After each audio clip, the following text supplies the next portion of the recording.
Muito bem, pessoal, continuando então nossos estudos de homicídio qualificado, vamos entrar agora em duas hipóteses importantíssimas, eu diria até as que mais têm sido cobradas nas últimas provas, nos últimos tempos. Primeira delas, feminicídio. Mais é do que um homicídio qualificado.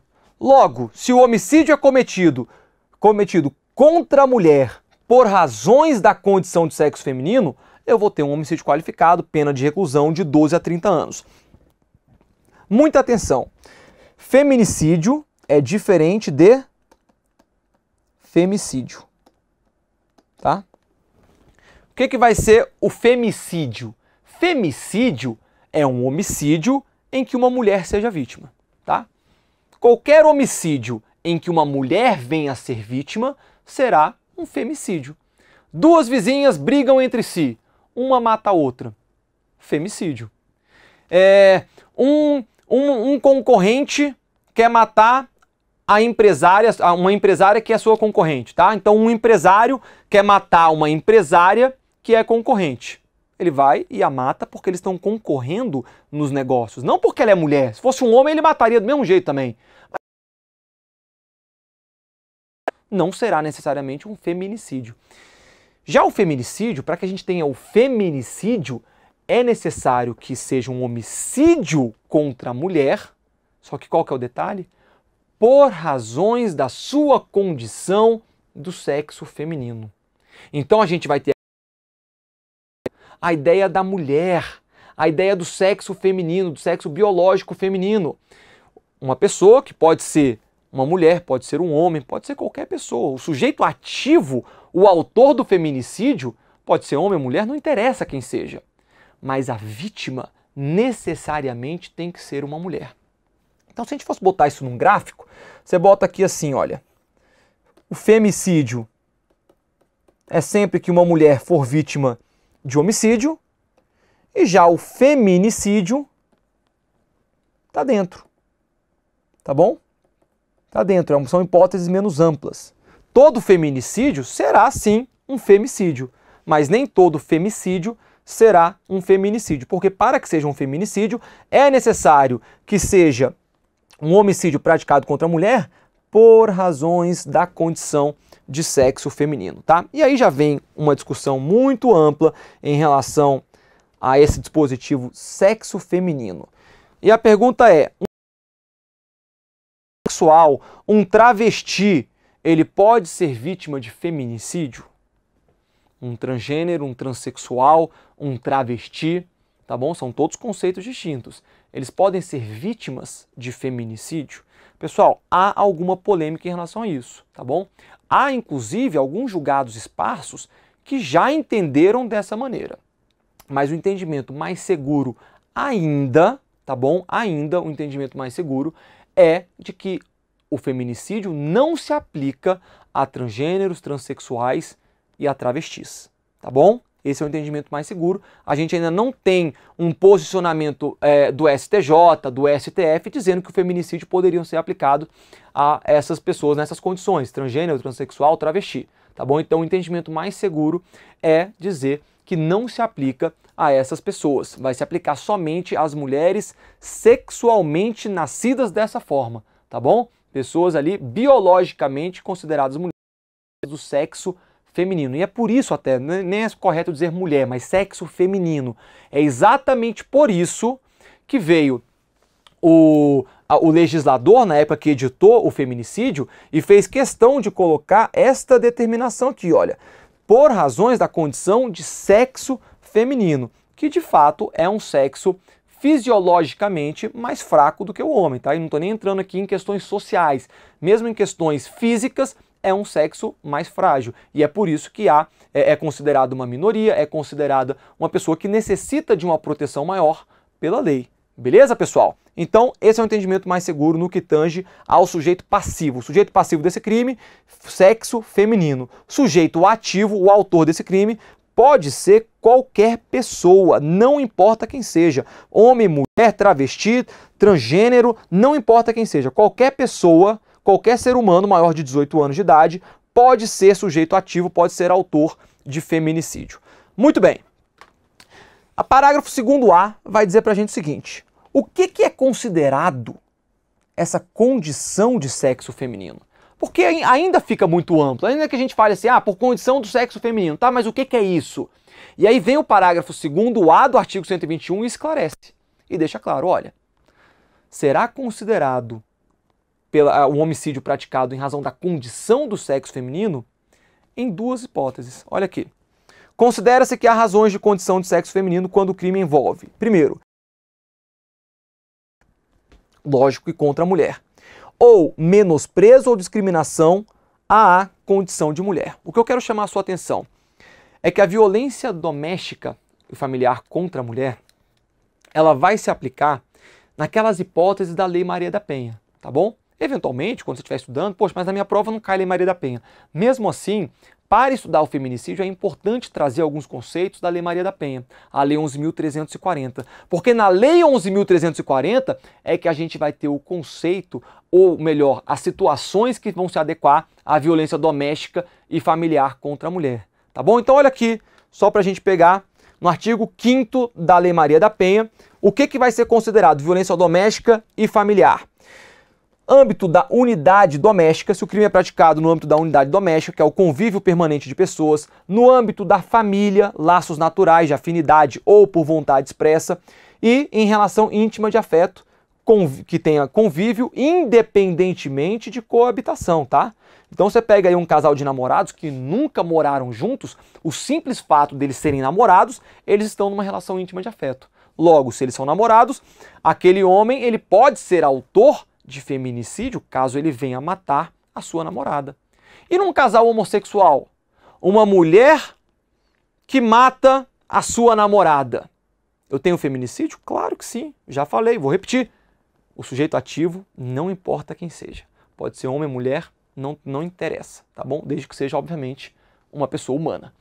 Muito bem, reparem, portanto, que o crime de feminicídio ele traz hipóteses mais amplas do que as hipóteses da Lei Maria da Penha. Como assim, Érico? Reparem, quando eu tenho aqui o inciso 1º, violência doméstica e familiar, essas hipóteses de violência doméstica e familiar vão corresponder às hipóteses que a Lei Maria da Penha vai trazer para mim.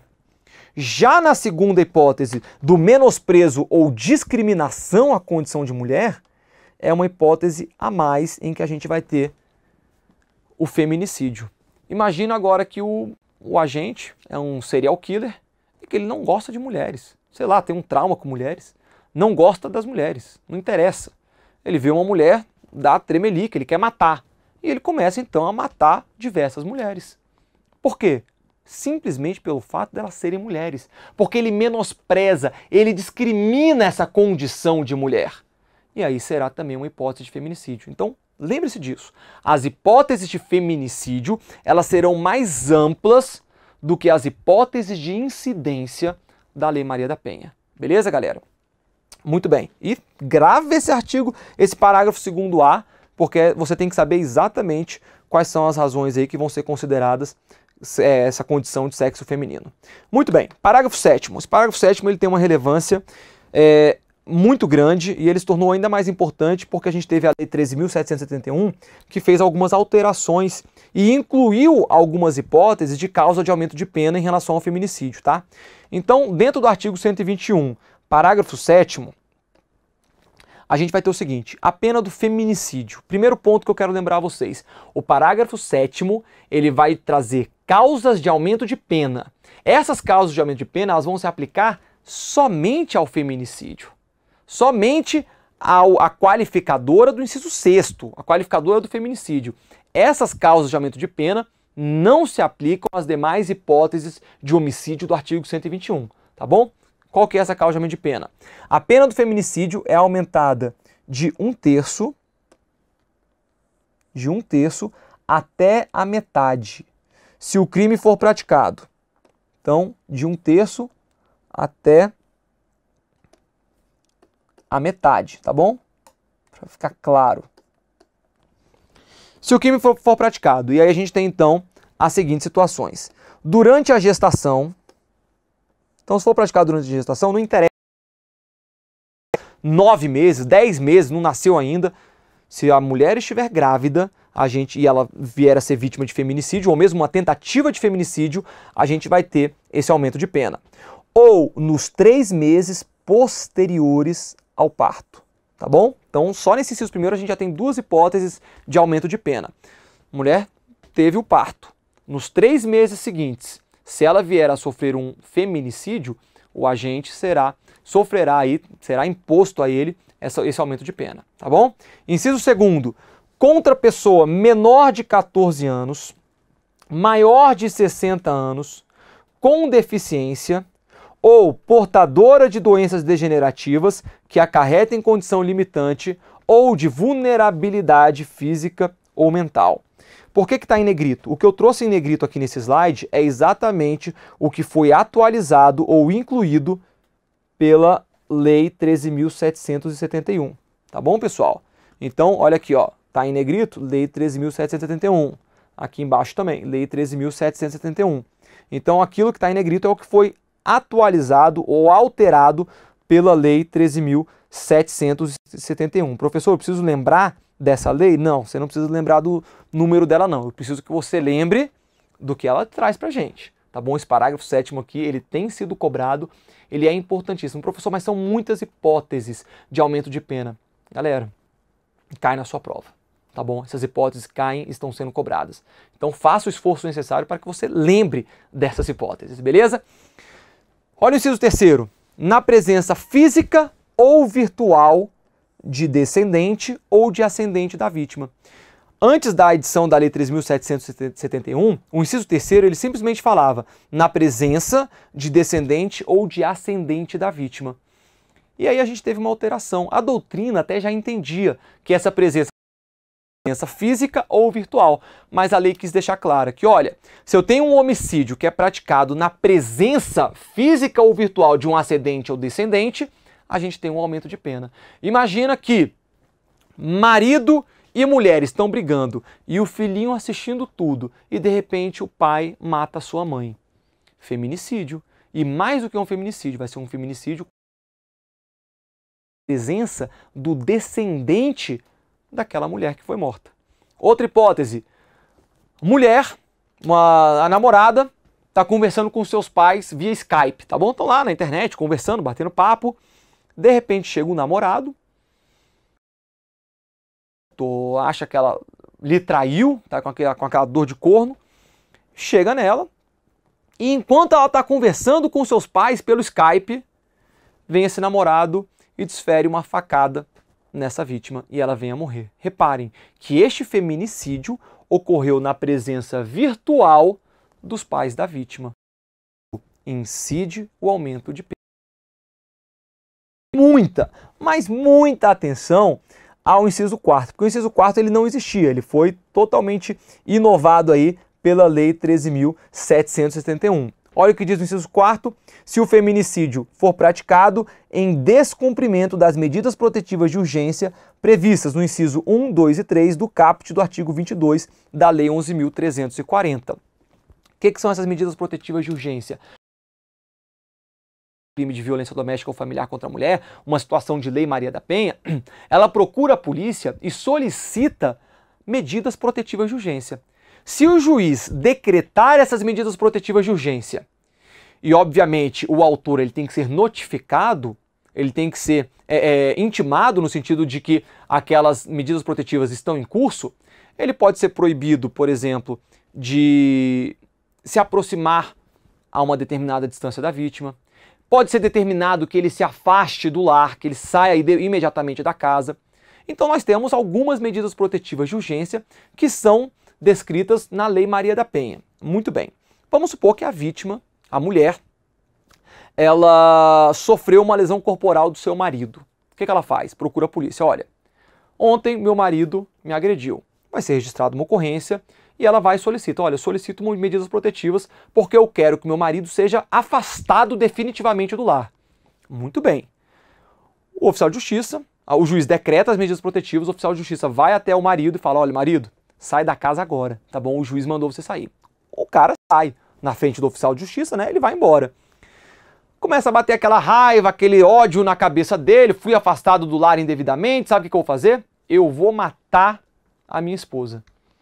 Certo dia, no meio da noite, ele tinha a chave da casa, tinha a chave reserva, ele entra na casa, descumprindo as medidas protetivas que haviam sido arbitradas em seu desfavor, e mata a sua esposa. Reparem, nós temos um feminicídio, mas um feminicídio que foi praticado em desrespeito, em descumprimento de medidas protetivas de urgência.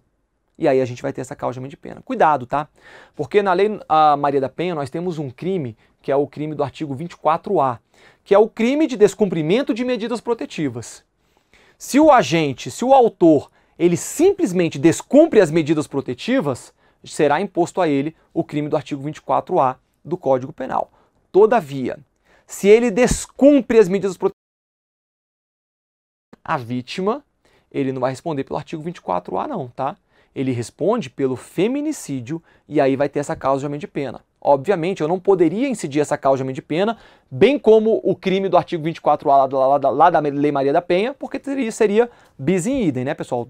A mesma situação sendo levada em consideração duas vezes, o agente sendo punido duas vezes pela mesma situação. Portanto, se eu tiver o descumprimento de medidas protetivas de urgência, o agente ele vai responder pelo feminicídio com essa causa de aumento de pena. Claro, obviamente, se for na tentativa também é possível. Aí ele vai responder pela tentativa de feminicídio com alguma dessas causas de aumento de pena aqui do parágrafo 7º. O que eu quero chamar a sua atenção é que esse parágrafo 7º tem sido muito cobrado, tá, gente? Então, de fato, não menosprezem e estudem com muito afinco todas essas hipóteses de causa de aumento de pena do feminicídio. Muito bem, só trouxe para vocês aí, para ter no slide, o artigo 22 da Lei Maria da Penha e exatamente os incisos 1º, 2º e 3º. Logo, se houver o descumprimento de qualquer uma dessas hipóteses, dos incisos 1º a 3º, nós teríamos aí, então, a possibilidade de gerar o aumento de pena ao autor que venha a praticar. Muito bem. Caracteriza bis in idem o reconhecimento da qualificadora do motivo torpe e do feminicídio? Em outras palavras, eu posso imputar ao agente, na mesma situação, a qualificadora do motivo torpe e do feminicídio. Vamos supor, marido que mata a mulher para ficar com o seu seguro de vida, tá bom? Marido mata a mulher para obter o seguro de vida dela. Eu tenho um feminicídio, obviamente foi um motivo torpe a motivação desse homicídio. Muito bem. Eu posso imputar ao agente tanto o motivo torpe quanto a qualificadora do feminicídio? Posso, pessoal. E por que eu posso? Vocês sabem. Porque o motivo torpe é uma qualificadora subjetiva. E o feminicídio? O feminicídio é uma qualificadora objetiva. Logo, eu posso ter na mesma situação uma qualificadora subjetiva e uma qualificadora objetiva sem nenhum problema, tá? Deixa eu apagar aqui para a gente ler. Mas tá aí, o feminicídio é uma qualificadora objetiva, logo pode ser combinada com uma qualificadora subjetiva. Informativo 625 do STJ não caracteriza bis in idem o motivo torpe e a qualificadora do feminicídio no homicídio praticado contra a mulher em situação de violência doméstica. Muito bem, galera. Última hipótese de qualificadora do parágrafo 2º, inciso 7º. Se o homicídio é cometido contra a autoridade ou agente descrito nos artigos 142 e 144 da Constituição Federal, contra integrantes do sistema prisional e da Força Nacional de Segurança Pública, no exercício da função ou em decorrência dela, ou contra seu cônjuge, companheiro ou parente consanguíneo até 3º grau em razão dessa condição. Esse homicídio qualificado, ele é chamado de homicídio funcional. Tá bom? A doutrina tem chamado assim e já teve inclusive prova cobrando dessa maneira. Esse nomezinho, homicídio funcional. O homicídio funcional, basicamente, é o homicídio praticado contra um agente ou uma autoridade de segurança em razão da sua condição de ser um agente ou autoridade de segurança. Ou seja, o agente, o autor do homicídio, mata um policial porque aquele policial lhe prendeu. O agente mata um agente penitenciário, o autor mata um agente penitenciário porque o agente penitenciário tinha a pena privativa de liberdade enquanto ele estava preso. O autor mata um integrante da Força Aérea Nacional, não vai com a cara do militarismo. Não gosta do militarismo. Viu só, pessoal? Então, se o homicídio é praticado contra um agente de segurança no exercício da sua função, vamos ter aí o homicídio funcional. Muita atenção nisso. Não é simplesmente, matou um policial militar, responde pelo homicídio funcional. Nada disso. O policial militar entrou numa confusão lá numa pelada, lá no futebol, o cara com quem ele brigou vai e mata esse policial militar. É homicídio funcional? Não. Porque esse policial militar ele foi morto não em razão da função que ele desempenha, mas em razão de um desentendimento lá na pelada. Não tem nada a ver com a função que ele desempenha. Entre a função desempenhada, aí sim a gente vai ter o homicídio funcional. Trouxe uma tabela para vocês, para que a gente tenha aí bem claro a quem que vai se aplicar essa hipótese do inciso 7º do parágrafo 2º, tá bom? Então, a quem se aplica esse homicídio funcional? Vamos lá. Primeiro, quem está no artigo 142 da Constituição Federal, integrantes das Forças Armadas, Exército, Marinha e Aeronáutica. Aqueles integrantes do artigo 144 da Constituição Federal. Quem são? Polícia Federal, Polícia Rodoviária Federal, Polícia Ferroviária Federal, integrantes das polícias civis, polícias militares e corpos de bombeiros militares. Reparem, deixa eu voltar aqui, quando fala aqui artigo 144 da Constituição, ele não delimitou ao caput, tá, gente? Então, todas as hipóteses dos parágrafos do artigo 144 também estão protegidos por essa qualificadora. É por isso que a gente tem aqui. No parágrafo 8º, os integrantes das guardas municipais. Parágrafo 10º, os integrantes os agentes de segurança viária, Detran, o CET lá em São Paulo, né? Tem o CET, que são guardas de trânsito realmente, também vão estar cobertados aí por essa qualificadora.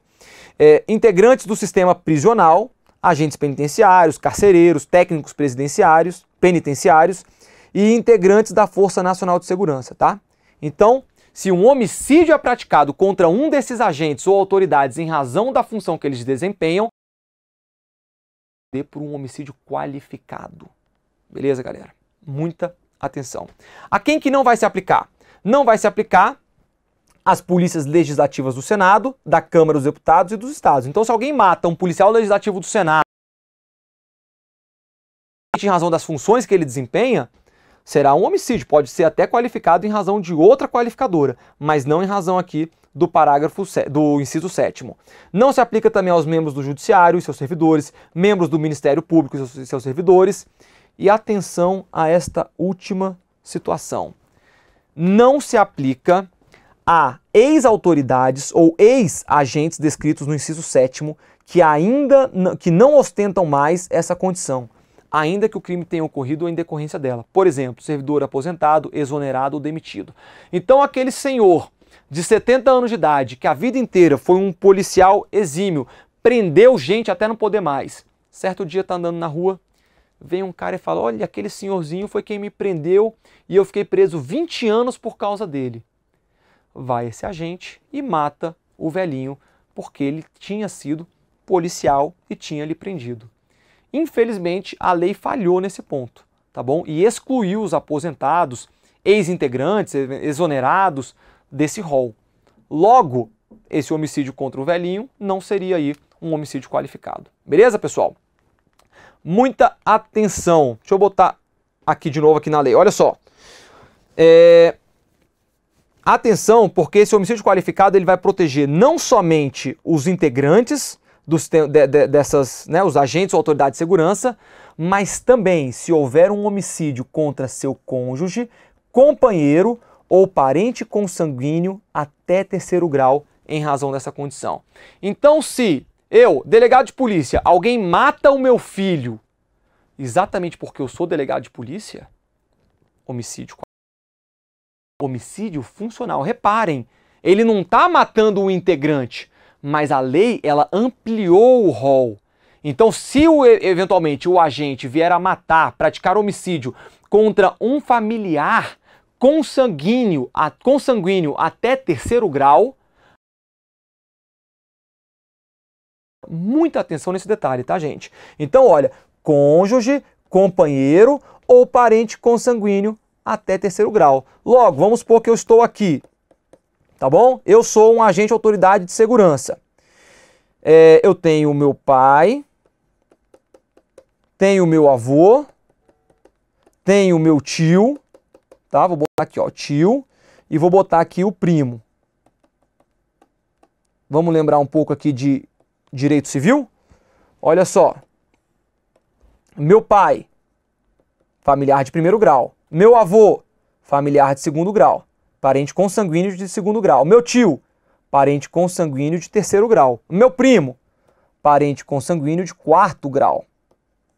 Logo, eu alcançaria nessa qualificadora até o meu tio. O meu primo, se ele morrer porque eu sou agente de autoridade de segurança, ele não é alcançado. Beleza, pessoal? Muita atenção, muita atenção. Alcança também, por exemplo, o sobrinho. O sobrinho vai ser alcançado também, tá bom? Porque vai até meu pai, primeiro grau, até a minha irmã ou meu irmão, segundo grau, e ao filho deles, terceiro grau. Então alcançaria o meu sobrinho, beleza? Para a gente finalizar, um detalhe. Reparem o que essa lei falou, tá bom? Essa lei 13.142, quando ela incluiu essa hipótese do inciso 7º. Ela diz o seguinte: parente consanguíneo. E quando ela fala parente consanguíneo, ela está excluindo, tá? Vamos botar aqui, olha, exclui, primeiro, parentes por afinidade. Quem são os parentes por afinidade? Sogro, sogra, genro, nora, cunhados, tá bom? Então se alguém mata meu cunhado, minha sogra, meu sogro, porque eu sou agente de segurança, autoridade de segurança, é homicídio, mas não vai ser homicídio qualificado em razão da autoridade ou agente de segurança, tá bom? Então, parentes consanguíneos, a lei. E aí, para finalizar, olha só essa situação. Vai excluir também quem? O filho adotivo. Professor, mas os filhos adotivos eles já foram equiparados a filho legítimo, não tem nenhuma diferença mais. O artigo 227 da Constituição, parágrafo 6º, equiparou todo mundo. É verdade. Só que o direito penal não admite analogia in malam partem, não admite analogia para prejudicar o réu. E se o tipo penal ele fala expressamente que somente alcançará o parente consanguíneo até terceiro grau, o filho adotivo não é parente consanguíneo. E eu não posso aplicar a analogia in malam partem no direito penal. Logo, se alguém mata o filho adotivo de um agente ou autoridade de segurança em razão das funções que ele desempenha, não será homicídio qualificado em razão do inciso 7º do artigo 121, parágrafo 2º. Beleza, pessoal? Atenção nesses detalhes. Vamos finalizar por aqui então. Bons estudos. Até o próximo bloco.